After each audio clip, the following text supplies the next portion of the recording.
Good morning, Mr. John Bolton. Thank you so much for accepting our interview request. We can start in 15 seconds, okay?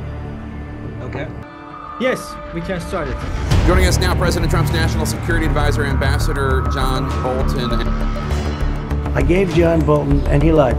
I gave John Bolton a great opportunity. And by the way, National Security Advisor John Bolton. Ambassador Bolton joins us tonight. Great to see you, Ambassador. Glad to be here. So it feels like we're moving kind of in slow motion. Nations for the United States, John Bolton joins us now.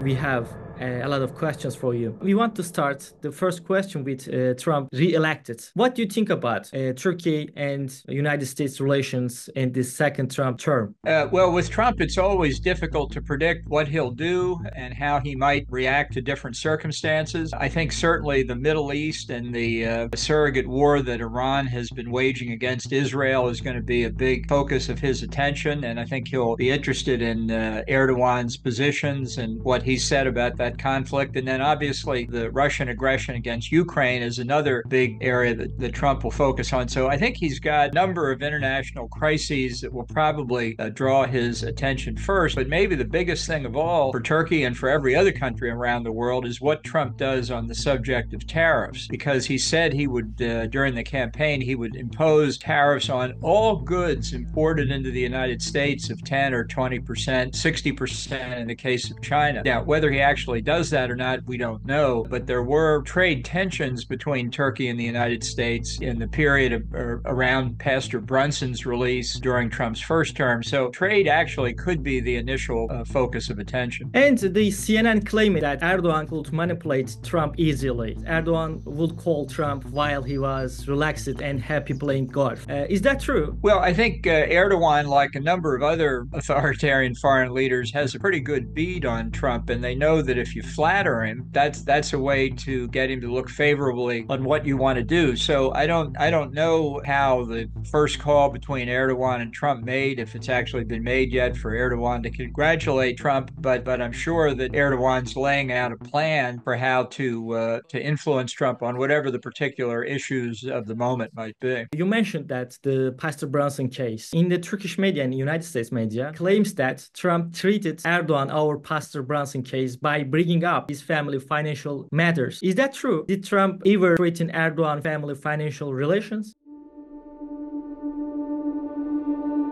Well, he certainly didn't. Trump didn't do it in the context of Pastor Brunson's case, but it was actually Erdogan who raised with Trump on a number of occasions prosecution of Halkbank by federal prosecutors in the Southern District of New York, Manhattan. And Erdogan wanted that case dismissed, and basically Trump said he would do that for Erdogan. Now, it didn't happen as they wanted, but I think there were lots of media reports about Erdogan's family using Halkbank for their own purposes, and I think in a second Trump term, whatever Erdogan's own personal financial dealings are, he'll want to make sure to use the relationship with Trump to his advantage if he can. Okay, you gave an interview with the CNN International, and you say that I disagree with that. I disagree with that as somebody who has helped plan coup d'etat. Yeah. Not here, but other places.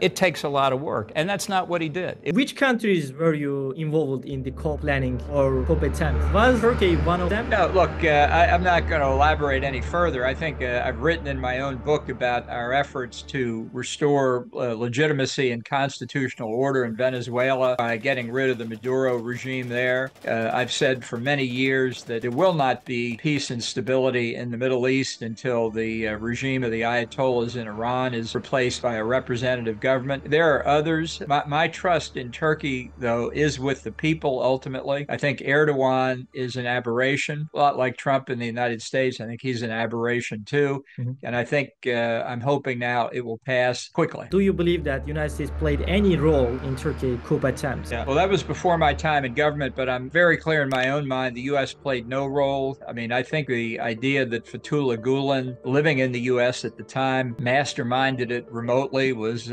was a propaganda by Erdoğan. It was gave him an excuse to crack down on the opposition generally. And I'm not sure what Fethullah Gulen was doing, and now he's dead, so nobody's going to know one way or the other. But I think it was part of Erdoğan's effort to gain more personal control in Turkey by defending the measures he was taking as being in resistance to this coup attempt. But I'm very confident there was no U.S. role. Then why the United States didn't give back the Fethullah Gulen? Right. Well, Erdoğan had several conversations with Trump about that. I had conversations with him and some of his assistants. We said, send us the evidence and we'll look at it. And we got it and gave it to the Justice Department. And it was the same evidence, quote unquote, that Erdoğan had produced for. It was simply not sufficient to make a case against Gulen that would lead us to deport him as having committed criminal activity. So if that was the best that Erdoğan could produce, it really was not persuasive.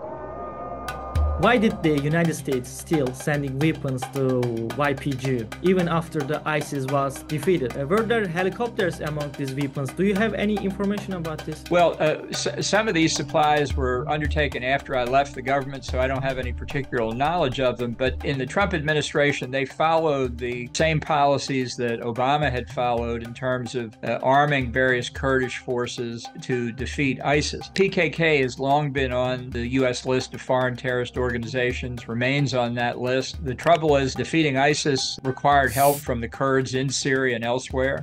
There is no intention by the United States to strengthen the PKK either outside of Turkey or inside of Turkey. Then why United States and Europe are trying to establish a Kurdish state in regions near Turkey borders? Well, I think the Kurds are sort of the orphans of history in the Middle East. Everybody else has a state. The Arabs have lots of states. The Kurds don't have any state. I think there's legitimacy for the Kurds in Iraq and Syria in particular to have a Kurdish state. That's not the current state of affairs. I understand fully how sensitive this is in Turkey. I've been in the Kurdish areas after the first Gulf War. I accompanied Secretary of State Baker there, where we actually went into northern Iraq very briefly, but near Diyarbakir in the southeastern part of Turkey. So I do understand the sensitivity of it, and it's an issue to be resolved, and I know it's a very difficult one for Turkey, but the Kurds have been denied a homeland for a long time, and certainly in the case of northern Iraq and Syria,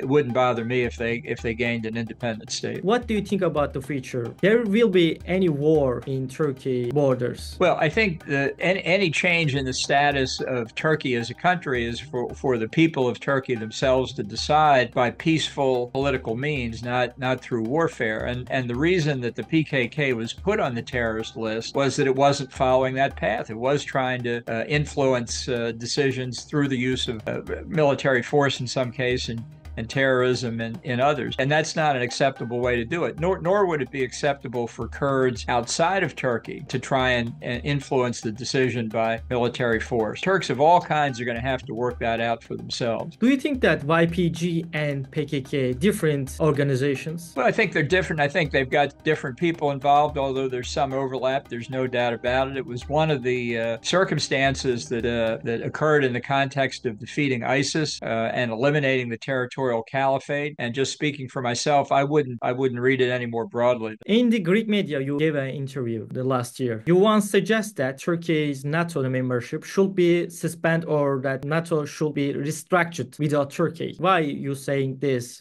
Because that Turkey has second biggest army in NATO and the bridge between Middle East and Europe. Why do some United States diplomats want throw Turkey out of the NATO? Well, it was in the context of the presidential election. And what I said at the time was if there was evidence that Erdoğan had manipulated the results to ensure that he was reelected, if you could find fraud and other activity, that would be a very serious matter. And given the other problems that Erdoğan had caused for NATO, that was just a kind of government that really was dangerous for the other allies. Erdoğan's flirtation with Vladimir Putin and the Russians, for example. Now, Now, it turned out, even though that Erdoğan won, and even though the opposition felt the context of the election had not been free and fair and believed there was manipulation of the vote totals, they didn't produce evidence because they said they couldn't. Erdogan's government officials loyal to Erdogan had made that impossible. Look, I think Turkey, without Erdogan, would be a great NATO member. I think it is a great NATO member. I think it's very important for all the reasons you've listed. The problem is not Turkey. The problem is Erdogan.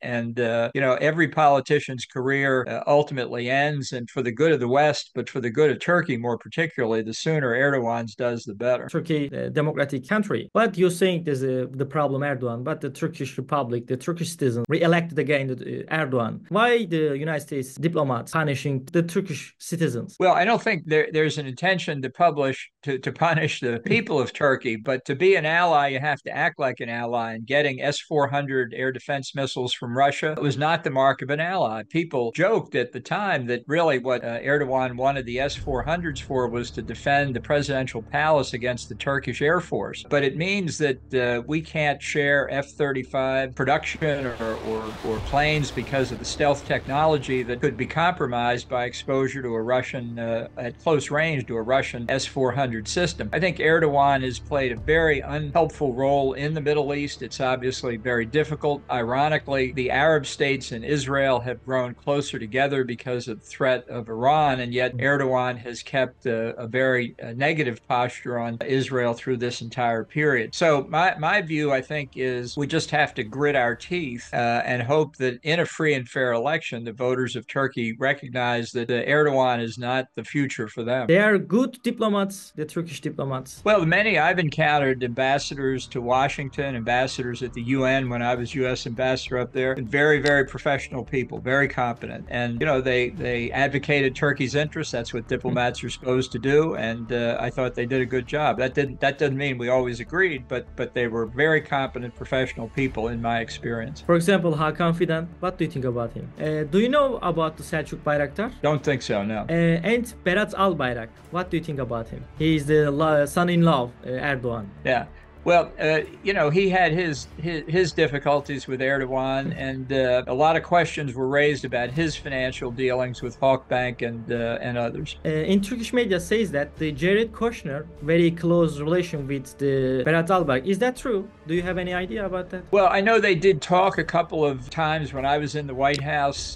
Vice President Pence referred to it as the son-in-law channel. I'm not sure that's the right way to conduct diplomacy. I think there are diplomats you can go through, but it suited Erdogan and Trump on occasion to do it, so they did it. I'm planning the interview with Mike Pence in the coming weeks. What do you say about him? I wrote in Mike Pence as president this year. I didn't vote for Trump and I didn't vote for Harris, but I wrote in Mike Pence's name. I think he was an outstanding vice president. He did the right thing on January the 6th, and I hope he continues in the political arena because I think he showed himself to be a great leader under stress. It's my last question. What is your message to the Turkish government and what you're expecting in the future Turkey and United States relations? Well, I'd like to see Turkey grow closer to NATO, move away from Russia, abandon any of Erdogan's aspirations to recreate the Ottoman Empire in the Middle East, if that's what he's thinking about. I think we've got really serious problems with the growing China-Russia axis around the world, and I think Turkey's place is with the West, and really what's happening in the Middle East is demonstrated by the Abraham Accords and other agreements to come. I think we've got a lot of good prospects, but we have to see our interest in conflict. Okay, thank you so much for accept our interview request and your time. We see you again. Thank you so much, Mr. Ambassador Bolton. Okay, thanks a lot. I enjoyed it. Appreciate it. Thanks for calling. Appreciate it. Thank you. Okay. Thank you so much. Take care now. Bye-bye. Thank you. They want to kill not only our civilians, all over the world. I'm going to bomb the shit out of them. It's true. I don't care. I don't care. Hoorah!